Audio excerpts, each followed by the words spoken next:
আমার স্বপ্ন, অনেক দিনের স্বপ্ন আজ পূরণ হয়ে গেল। আমি আজকে ডাক্তার হলাম। আপনাদের সকলকে অনেক ধন্যবাদ আমাকে উৎসাহ দেওয়ার জন্য। স্বপ্নের মতো সব কিছু হয়ে গেল। আমি সত্যিই ডাক্তার হয়ে গেলাম। এখন থেকে আমি সকল রোগীকে চিকিৎসা দিতে পারবো।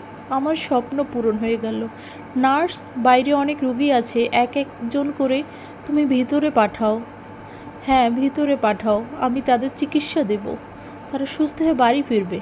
কী সমস্যা আপনার? কোথায় ব্যথা? পড়ে গিয়ে ব্যথা পেয়েছেন? ও, এ তো ভেঙে গেছে। দাঁড়ান, কি হয়েছে আপনার বুকে? ও, শ্বাসকষ্ট। সমস্যা নেই, আপনি ঠিক হয়ে যাবেন, চিন্তা করিয়েন না। আপনি ওষুধটা খেয়ে নেন। ওষুধটা খান, আপনি তাড়াতাড়ি সুস্থ হয়ে যাবেন তো। ওষুধ না খেলে সুস্থ হবেন না। আপনি সুস্থ হয়েছেন, অনেক ধন্যবাদ।